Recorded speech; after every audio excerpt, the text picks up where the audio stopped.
Rinchingiin Elbegdorj was a Buryat revolutionary who played leading roles in the Outer Mongolian Revolution of 1921 and the early political development of the Mongolian People's Republic.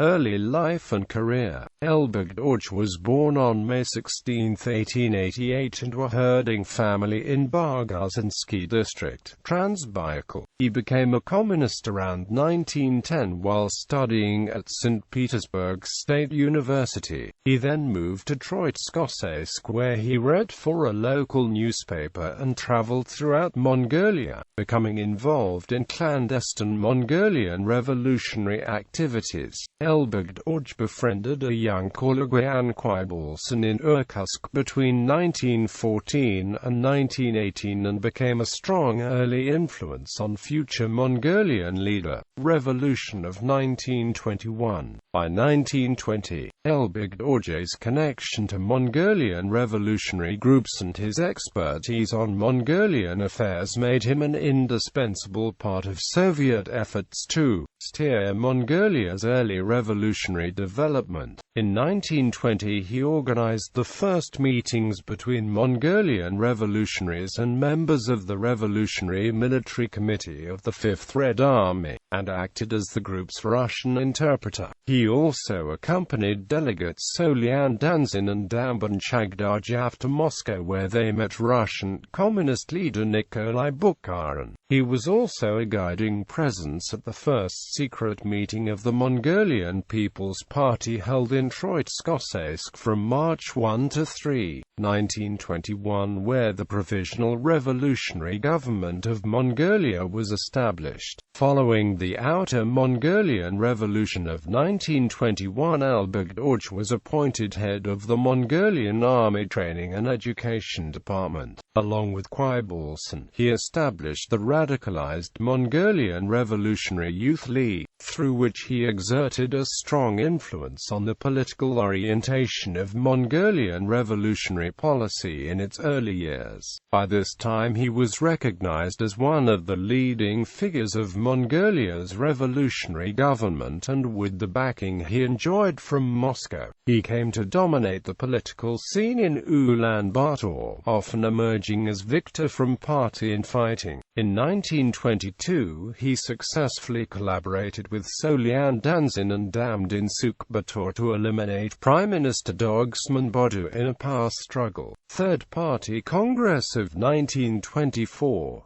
After the purge of Bodu, a rivalry developed between Elbegdorj and Danzin that came to a head at the Third Party Congress in 1924.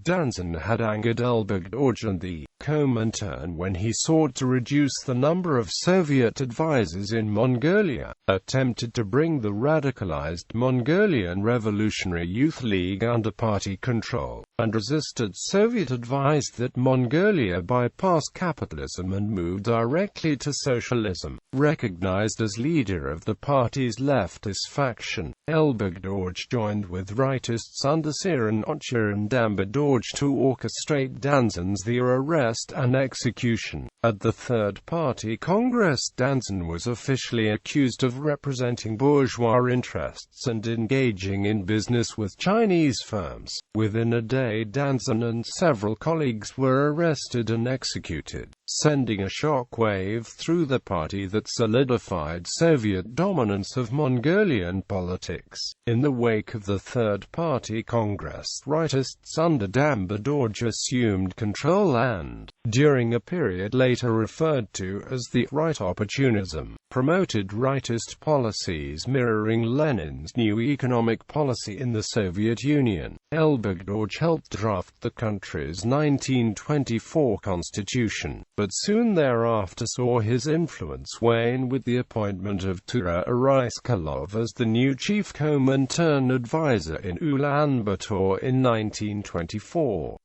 By 1925, Elbegdorj was accused of being a bourgeois nationalist whose pan-Mongolian sentiments, expressed at the Third Party Congress in 1924, were seen as contrary to communist policy. The power struggle between Ryskalov and Elbegdorj eventually resulted in both being recalled to Moscow in 1928.